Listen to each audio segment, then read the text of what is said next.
భీమ్ నేను Rajesh Mahasena. Welcome to Mahasena media. Jaganmohan Reddy గారు YCP వారు మరి ఇంత ఎందుకు పగబట్టారో నా మీద అర్థం కావట్లేదండి.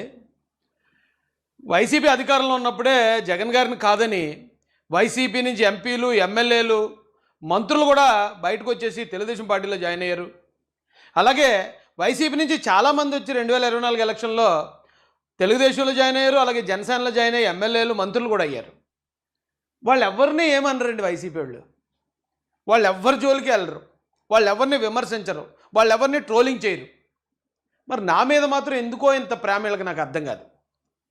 ఆ రోజు నాకు ఎమ్మెల్యే టికెట్ వచ్చినప్పుడు అలాగే విపరీతంగా ఎప్పుడో పాత వీడియోలు తెచ్చి సర్క్యులేట్ చేసి వాళ్ళని రెచ్చగొట్టి వీళ్ళని రెచ్చగొట్టి మొత్తం ఆ సీటు నాకు నేను వదులుకునేదాకా నిద్రపోలేదు. అంతకుముందు అలాగే కేసులు, రౌడీ షీట్లు. ఈ రాష్ట్రంలో చాలామంది ఉన్నారు, చాలా పార్టీల్లో చాలా పెద్ద పెద్ద నాయకులు ఉన్నారు, పెద్ద పెద్ద ఎమ్మెల్యేలు, మంత్రులు చేసిన వాళ్ళు ఉన్నారు. వాళ్ళందరినీ పట్టించుకొని జగన్మోహన్ రెడ్డి గారు నా ఒక్కరి విషయంలో మాత్రం ఎందుకు ఇంత ఫోకస్ చేస్తాడో నాకు అర్థం కాలేదు. నేను ఒక ఇల్లు కడుతున్నాను. గత 2 సంవత్సరాల క్రితం ఒక వీడియో పెట్టాను మీకు. ఏమంటే ఒక ఇల్లు కట్టుకుందాం అనుకుంటున్నానని. 2 సంవత్సరాలు అవుతుంది, ఇప్పటికీ అది పూర్తవలేదు, నడుస్తూనే ఉంది. ఎందుకు ఒక ఇల్లు కట్టడం లేట్ అవుతుందో మీ అందరికీ తెలుసు, దాన్ని నేను ప్రత్యేకంగా చెప్పక్కర్లే. అయితే ఈ ఇంటి గురించి, అంటే ఇల్లు అంటే పర్సనల్ కదండి. భార్య పిల్లల కోసం మనకు అవకాశం ఉన్న చోట మన సంపాదనో ఆదాయాన్నో అప్పులు చేసుకునో లోన్ తీసుకునో బంగారం తాకట్టు పెట్టో ఏదో ఒక విధంగా ఒక ఇల్లు కట్టుకోవాలనుకుంటాం. పైగా జగన్మోహన్ రెడ్డి గారి దయ వల్ల నా లైఫ్కి అప్పుడు గ్యారంటీ లేదు. నా లైఫ్ గ్యారంటీ లేదు, ఇంత రిస్క్లో ఉన్నాను. నాకు ఏదైనా అయితే, ఇప్పుడు మా అమ్మ లేదు, చనిపోయింది. తర్వాత మా నాన్న చనిపోయారు. ఇక నేను లేకపోతే నా కుటుంబానికి ఇంకెవరు ఉంటారు? సరే కదా అని నేను ఉన్నా లేకపోయినా కనీసం వాళ్ళు ఉండడానికి ఒక ఇల్లన్నీ ఉండాలని చాలా కష్టపడి మొదలుపెట్టాను, కడుతున్నాను. ఆ ఇంటి మీద ఈ రోజున వైసీపీ వాళ్ళు మొత్తం ట్రోలింగ్ మొదలుపెట్టారండి. వైసీపీకి సంబంధించిన వాళ్ళు, వైసీపీలో ఉన్న దళితులు ఇంత దరిద్రంగా ఉన్నారండి. ఎలా ట్రోల్ చేస్తున్నారు చూపిస్తాను. చాలా అకౌంట్ల నుంచి ఇక నన్ను ఎప్పుడో పాత వీడియోలు తిప్పేవారు. ఇక పాత వీడియోలు తిప్పిన ఎవరు చూడలేదు. ఈ పాత వీడియోలో అప్పుడున్న సమయానికి ఆయన మాట్లాడాడు అంటున్నారని ఇప్పుడు కొత్తగా ఒక ఇది క్రియేట్ చేసి వీళ్ళు ఏం రాశారు చూడండి ఒకసారి. వైఎస్ జగన్ 2.0 అనే ఒక ఇన్స్టాగ్రామ్ అకౌంట్ నుంచి ఉన్న వీడియో చూపిస్తున్నాను మీకు. ఇంకా మొత్తం మీకు టోటల్గా చూస్తే మీరు కొడితే రాజేష్ మాసన్ ఇల్లు అని కొడితే వచ్చేస్తుంది. ఇంకా కన్స్ట్రక్షన్ పూర్తి అవ్వలేదు. ఎంత పాపులర్ చేశారండి ఇంటిని. ఏంటో నేనంటే అంత ప్రేమ, అంత పగ ఏంటో మరి నాకు అర్థం కావట్లేదు. ఏం రాశారండి? Mason media, Mason Rajesh. కాకినాడలో అద్దింట్లో బతుకుతూ నెలకు అద్దె కట్టుకోవడానికి కూడా గతిలేని నీకు టీడీపీ ప్రభుత్వం అధికారంలోకి వచ్చిన ఏడాదికే 3-4 కోట్లు పెట్టి ఇల్లు ఎలా కడుతున్నావు? 50 లక్షలు పెట్టి కారు ఎలా కొన్నావు? నీకు ఇన్ని కోట్లు టీడీపీ ప్రభుత్వం వచ్చిన వెంటనే ఎక్కడి నుంచి వచ్చాయి? ఎలా సంపాదించావు? టీడీపీ ప్రభుత్వం వచ్చిన అంటే మొదటిదాకా 2 కోట్లు అనేవారండి. ఏట్రా ఎంత చెప్తున్నారు అంటే మన ఇల్లు అంత అందంగా ఉందా, అంత కాస్ట్లీగా కనిపిస్తుందా అనుకునేవాడిని. ఇప్పుడు మళ్ళీ పెంచి 3-4 అంటే 3కి 4కి మధ్యలో ₹1 కోటి అందరూ నాయన. అది 3 కోట్ల 4 కోట్ల? కనీసం అబద్ధం అన్నా ఏదో ఫిక్స్ అయ్యి చెప్పండి. అంటే 3-4 కోట్లు పెట్టి ఎలా కడుతున్నావు ఏంటని అంటే ఒక ప్రచారాన్ని దళితుల్లోకి తీసుకెళ్లారు. ఎందుకంటే అండి ఈయన అధికారంలో ఉన్నప్పుడు, జగన్ గారు అధికారంలో ఉన్నప్పుడు ఓట్ బ్యాంక్గా ఉన్న క్రిస్టియన్స్ కానీ, దళితులు కానీ, ముస్లిమ్స్ కానీ వీళ్ళని జగన్మోహన్ రెడ్డి చేస్తున్న అన్యాయాలు ఎప్పటికప్పుడు చెప్తూ చైతన్యపరుస్తూ నేను బాగా డ్యామేజ్ చేశాను అనుకుంటాండి. ఎందుకంటే ఈ ఎలక్షన్ అయిపోయి 2 సంవత్సరాలు అయిపోయింది. ఇప్పటికీ నా మీద ఇంత పగ పెట్టుకుని ఆ ఇంటిని కూడా ఇంత ట్రోల్ అంటే వేరే పలానా చోట 100 ఎకరాలు కొన్నాడు, 50 ఎకరాలు కొన్నాడు, లేకపోతే పలానా చోట బిల్డింగ్లు బొల్లేరులు కొన్నాడు అనేది లేక సొంతూరులో పల్లెటూరు అండి అది. ఉత్తరగంజ్ అంటే చిన్న గ్రామం. ఈ గ్రామంలో స్థలం కాస్ట్ ఎంత ఉంటుంది? ఇప్పుడు నేను ఇల్లు కట్టే కాస్ట్కి కాకినాడలో స్థలం రాదు నాకు.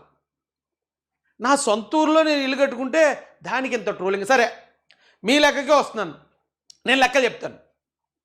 జగన్మోహన్ రెడ్డి గారు లెక్కలు చెప్తారా? మరి నాకు దమ్ము ఉంది. ఇప్పుడు చాలామంది అంటున్నారు ఇంట్లో అద్దె కట్టుకోవడానికి ఇబ్బంది పడ్డాను. అరే ఒకసారి ఒక్కొక్కడు లోలో ఉంటాడు. ఇల్లు అద్దె కట్టుకోవడానికి ఇబ్బంది పడతాం, కరెంటు బిల్లు కట్టడానికి ఇబ్బంది పడతాం. అంత మాత్రాన ఎప్పుడు ఇంకా అలాగ ఉండిపోవాలా? అంటే రాజేష్ మహాజన్ అంటే ఎప్పుడు ఇంకా అలాగ ఉండిపోవాలని కోరుకుంటున్నారా? లేకపోతే ఎస్సీ కులంలో ఉన్న వాళ్ళు ఎప్పుడు అలాగ ఉండాలని జగన్ గారు ఆలోచిస్తున్నారా? ఏంటయ్యా మీ పరిస్థితి? నేను ఎప్పుడు 2019-20 సమయంలో నిజమే ఆ ఇబ్బందులు పడ్డాను. ఆ తర్వాత మళ్ళీ 21 తర్వాత ఎప్పుడన్నా నేను ఇబ్బందులు పడుతున్నాను, నేను కరెంటు బిల్లు కట్టుకోలేకపోతున్నాను, నేను పేదరికంలో ఉన్నాను ఎప్పుడని చెప్పానా? మళ్ళీ ఎప్పుడంటే జగన్ గారు నా 2 కార్లు ఆపినప్పుడు మాత్రం ఒకసారి చెప్పాను, ఫండ్ రైజింగ్కి వెళ్ళాను. అంతేగాని నేను ఇబ్బందులో ఉన్నాను, నేను అడుగుతున్నాను మీకు ఎప్పుడు చెప్పాను రా బాబు? రాజేష్ మాసానికి ఆదాయం ఉందో, ఒకవేళ మీలాంటి వాళ్ళకి ఇలాంటి పేటీఎం గాళ్ళకి ఆ 5 రూపాయలు 10 రూపాయలు వస్తుందేమో, కానీ రాజేష్ మాసానికి ఒక ఆదాయం ఉందని ఆధారం చూపిస్తాను నేను. ఇల్లు ఎంత ఖర్చు అయింది, మీరు 3 కోట్లు 4 కోట్లు అంటే నమ్మేసోడు ఎవడు ఉంటాడు? కానీ నాకు ఎంత ఆదాయం వచ్చిందో చెప్తాను, ఎక్కడి నుంచి తెచ్చానో చెప్తాను. మరి జగన్ గారు ఎక్కడి నుంచి తెచ్చారు ఏంటో చెప్తారా? గవర్నమెంట్ వచ్చి 2 సంవత్సరాలు అవుతుంది. ఎక్కడన్నా ఎంక్వైరీ చేసి ఒక ఇసుకలోనో మట్టిలోనో లేకపోతే ఏ లిక్కర్ షాపులోనో ఎక్కడన్నా నేను ఇన్వాల్వ్ అయినేమో కనుక్కోండి. నేను ఎంతోమంది ఎమ్మెల్యేల కోసం పనిచేశాను. ఆల్మోస్ట్ చాలా వరకు ఆ ఎమ్మెల్యేల కోసం అవతల వైసీపీ ఎమ్మెల్యేల మీద నేనే పోరాటం చేశాను. గెలిచిన తర్వాత ఏ ఎమ్మెల్యే గారి దగ్గర నుంచి అన్నా ఒక్క చిన్న సహాయం పొందానేమో అడిగానేమో కనుక్కోండి. అంతెందుకు, మొన్న తానాకు కూడా, తానా అంటే ఎంత పెద్దోళ్ళు, అలాంటి తానాకి ఇన్వైట్ చేసి, రాజేష్ ఇదిగో ఇంత పెద్ద మీటింగ్లు అందరూ ఇన్వెస్టర్లే, నువ్వు అక్కడ ఎస్సీస్ కోసం ఏదైనా కార్యక్రమాలు చేపడతానంటే నువ్వు లెగిసి ఒక 10 నిమిషాలు మాట్లాడు, నీకు ఈజీగా బోల్డంత ఫండ్ రైజ్ అవుతుంది, వీళ్ళందరూ నేను చాలా అభిమానిస్తున్నారు, లెగిసి మాట్లాడంటే. ఇప్పుడు నేను ఆ సెక్టార్లో లేను కదా, ఎన్జిఓలో లేను కదా, లేనప్పుడు నేను అడగడం భావ్యం కాదండి. నేను అడగలే. ఏమంటే ఊరికే రాజేష్ మహాజన్ పెద్ద పెద్దోళ్ళు అభిమానించరు. ఎక్కడ పడితే అక్కడ డబ్బులు అడిగేసి దందాలు చేసేసి ఇలాంటివి చేస్తే అభిమానించరండి. ఇంత అభిమానం ఉండదు. ఇంత పగ జగన్మోహన్ రెడ్డి గారు సొంత ఇంటి గురించి కూడా ఇంత పగ పెట్టుకుని డ్యామేజ్ చేయాలి అని ఇంత ప్రయత్నం చేయరు. ఎందుకంటే దళితుల్లో రాజేష్ మహాజన్ బ్యాడ్ చేయాలి, రాజేష్ మహాజన్ అవినీతి పరుడు అనేది దళితుల్లో ప్రచారం చేస్తే వీడిని నమ్మటం మానేస్తారు. అప్పుడు మనం వాళ్ళు హ్యాపీగా ఎలా కావాలితే అలా వాడుకోవాలనుకుంటున్నారు. నా దగ్గర లెక్కలు ఉంటాయండి. నిజాయితీ బతుకుతున్నాను, ఎవరిది ఆశించలేదు, ఎక్కడా దోచుకోలేదు. నేను ఏమన్నా అధికారంలోకి వచ్చి ఏమన్నా పదవి ఏమైనా చేశానా? ప్రజాధనాన్ని ఏమైనా దుర్వినియోగం చేశానంటానికి? నేను ఏ పదవులోనూ ఉన్నాను ఇప్పటి వరకు? ప్రజాధనాన్ని నేను వాడానంటానికి ఎవడో సరిపోడు. పోనీ ఎక్కడన్నా ఏ వ్యాపారాల్లో ఉన్నా దేంట్లో అన్నా నేను ఇన్వాల్వ్ అయ్యానా? దాంట్లో ఏదైనా తప్పుడు వ్యాపారాలు చేశాడు, దోచుకున్నాడు అంటానికి ఎవడో సరిపోడు. పోనీ నా మీద ఎవడన్నా రాజేష్ మాసేన్ ఇలా డబ్బులు తీసుకున్నాడు, మమ్మల్ని మోసం చేస్తాడు, లేకపోతే నాకు ఏదో ఉద్యోగాలు ఇప్పిస్తాడా, ట్రాన్స్ఫర్లు చేస్తానంటే ఎవరన్నా నా మీద ఎలిగేషన్ చేశారా? అలాంటివి ఏమి ఉండవు. మరి ఇంకేంటి ప్రాబ్లం ఏంటి? నేను ఇల్లు కట్టుకుంటే మీకేంటి, పందిరి వేసుకుంటే మీకేంటి, ఏం చేస్తే మీకు ఎందుకు నాకు అర్థం కాదు. ఏమంటే ఇల్లు పెట్టారు, ఆ ఇల్లు పోన్లే బాగానే పాపులర్ చేశారు. ఎందుకంటే జనరల్గా ఎవడైనా ఇల్లు కట్టుకున్నప్పుడు అందరూ చూడాలి మన ఇల్లు చాలా గొప్పగా చెప్పుకోవాలనుకుంటాం. మాలాంటి వాళ్ళు నాకు నేనుగా చెప్పుకున్న దానికన్నా నా శత్రువులు చెప్తే ఎక్కువ మంది చెప్తారు. Free publicity. Okay, happy. సరే, నేను లెక్కలు చెప్తాను. జగన్మోహన్ రెడ్డి గారు కూడా లెక్కలు చెప్పాలి. జగన్మోహన్ రెడ్డి గారి గురించి కూడా అడుగుతాను ఇప్పుడు చివరిలో. నా లెక్కలు ఏంటో నేను చూపిస్తాను. ఇప్పుడు నాది ఇప్పుడు జనరల్గా వాళ్ళు అనుకున్నట్టు రాజేష్ మాసన్ ఇబ్బంది పడ్డాడు ఒకప్పుడు అంటారు. ఇబ్బంది పడ్డాను. ఎప్పుడు ఇబ్బంది పడ్డాను నేను?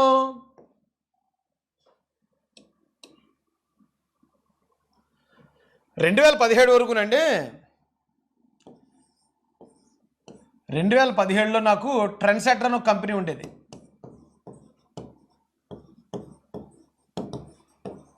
ఈ కంపెనీకి ఎండీని నేను. ఈ కంపెనీలో 50 మంది మహిళలు పనిచేసేవారు. అప్పుడే 50 లక్షలు దాని వాల్యూ, యూనిట్ వాల్యూ. నెలకు లక్షల్లో ఉండేది. నేను ఇచ్చే జీతాలే 1,80,000 ఇచ్చేవాడిని 2017. అంతకన్నా ముందు ఈ యూజ్ 2 వీలర్స్ వెహికల్స్ అది ఆ సేల్ చేసి కన్సల్టెన్సీ ఉండేది. ఆ సమయంలోనే నెలకు లక్షలు సంపాదించేవాడిని. అంతకన్నా ముందు ఒక ఫైనాన్స్ కంపెనీలో చాలా మంచి పొజిషన్లో ఉద్యోగం చేసేవాడిని. నేను ఎప్పుడూ ఈ పేదరికం లేకపోతే ఇబ్బంది నేను ఎప్పుడు పడలే. ఇంకా వెనక్కి వెళ్తే మా తాత, మీకు ఎప్పుడు చెప్తూనే ఉంటాను, సరిపల్లి వెంకటస్వామి గారు 12 ఎకరాల రైతు. మా తాతల కాలంలోనే రైతులు మేము. అలాగే మా అమ్మమ్మ తాత ఇద్దరు కూడా హెడ్ మాస్టర్లు ఆ సమయంలో. ఇప్పుడు కూడా మా అత్తగారు మామగారు ఇద్దరు గవర్నమెంట్ ఎంప్లాయీసే, గవర్నమెంట్ ఆఫీసర్లు, రిటైర్ అయ్యారు. అద్దె కట్టుకోవడానికి లేని పరిస్థితి నేను ఎప్పుడు అనుభవించానంటే, కరెక్ట్గా ఈ ట్రెండ్ సెటర్ విషయంలో బిజినెస్లోకి ఎప్పుడైతే వచ్చానో ఫుల్ అట్రాసిటీస్ చూశాను.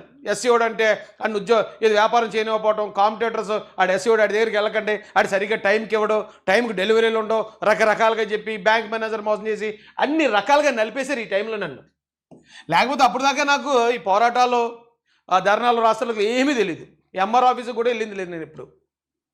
ఎప్పుడైతే ఇక్కడ నేను అంత క్షోభకు గురయ్యానో అప్పుడు బయటకు వచ్చాను. అరే ఏంటి ఎంత దారుణంగా ఉంది, ఇప్పటి వరకు ఉద్యోగం చేసుకుంటుంటేనో లేదా మరో చిన్న చిన్న వ్యాపారాలు చేసుకుంటే లేనిది ఒక యూనిట్ పెట్టేగానే ఒక ఇండస్ట్రీ పెట్టగానే ఎంత చూసామేంటి మనం. నా పరిస్థితి ఎలా ఉందంటే మిగతా వాళ్ళ పరిస్థితి ఎలా ఉందో, సరే మనం ఫైట్ చేయాలని చెప్పి ఇక్కడి నుంచి మొదలయ్యాను నేను. ఈ 2017 నుంచి 2018 ఇది లేద్దామండి 19 ఈ 2 సంవత్సరాలు ఇబ్బంది పడ్డాను నేను, చాలా ఇబ్బంది పడ్డాను. ఫైట్ చేస్తుండేవాడిని విదేశాల్లో, విదేశాల్లో అప్పటికే 2-3 దేశాలు వెళ్ళొచ్చాను నేను మీటింగ్లకి, మహాసేన మీటింగ్లకి. కానీ ఫైనాన్షియల్గా ఇబ్బంది పడుతూనే ఉన్నాను. ఈ సమయంలో చెప్పాను నేను, ఏమంటే ఇక్కడ పరిస్థితి ఎలా ఉంది, సిచ్యువేషన్ ఎలా ఉంది, ఊరికే నా మీద ఒత్తిడి చేయకండి. నేనే అద్దె కట్టుకోలేని పరిస్థితిలో ఉన్నాను, నేనే కరెంట్ బిల్లు కట్టలేని పరిస్థితిలో ఉన్నాను, నేనే పిల్లలకు ఫీజు కట్టలేని పరిస్థితిలో ఉన్నానని ఇది ఎప్పుడు 2018-19లో అన్నాను.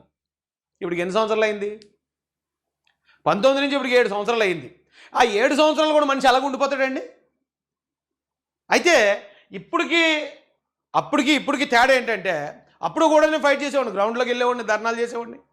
అలాగే ఆ ఫైట్ని మొత్తం ఫేస్బుక్ వేదికగా బయట తీసుకెళ్ళేవాడిని. ఫేస్బుక్లో మిలియన్స్ చూసేవారు, చాలా పెద్ద పాపులర్ అప్పుడే నేను. ఎక్కడ పడితే అక్కడే, ఏమంటే ఇక్కడ ఉండి నేను ఒక పోరాటం చేస్తూ ఉంటే కువైట్లో ఒక 50 మంది 100 మంది తయారయ్యి నాకు సపోర్ట్ చేస్తానని ముందు రావడం ఏంటి, ఇజ్రాయెల్లో తయారవడం ఏంటి, దుబాయ్లో తయారవడం ఏంటి, వాళ్ళందరూ నన్ను అక్కడికి ఇన్వైట్ చేసి అక్కడ మీటింగ్లు పెట్టి మంచి ఆతిథ్యం ఇచ్చి మళ్ళీ పంపించారు మా నాయకుడు అని చెప్పి, ఓన్లీ ఫేస్బుక్ ద్వారా. అయితే 2021లో నేను ఇంకో పని చేశానండి.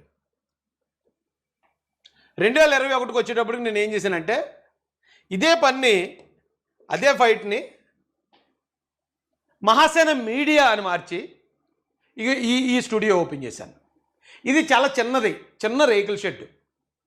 ఇక్కడ ఈ ఎక్విప్మెంట్ తోటి 21లో ఓపెన్ చేశానండి. ఇప్పుడు 21 8వ నెలలో ఓపెన్ చేసి యూట్యూబ్ ఛానల్ పెట్టినా అందేసుకోదు కదా, టైం పడుతుంది కదా. ఒక వీడియో దీనిలో మాట్లాడటం మొదలుపెట్టాం. ఫేస్బుక్లో ఫైట్ చేస్తూనే ఒక్కొక్క వీడియో దీంట్లో పెట్టడం మొదలెట్టిన తర్వాత ఒక 6 నెలలకి, అంటే రఫ్గా 2022 ఫిబ్రవరి మార్చి ఆ టైంకి దీని నుంచి ఇన్కమ్ స్టార్ట్ అయింది. చాలామంది అంటారు, యూట్యూబ్ నుంచి అంత వచ్చేస్తుందా, యూట్యూబ్ నుంచి అంత ఆదాయం ఉంటుందంటే, ఏమో అందరికీ ఉండకపోవచ్చు, వచ్చేవాళ్ళకి వస్తుంది. అది 10 రూపాయలు రావచ్చు, 10 లక్షలు రావచ్చు, 10 కోట్లు కూడా రావచ్చు.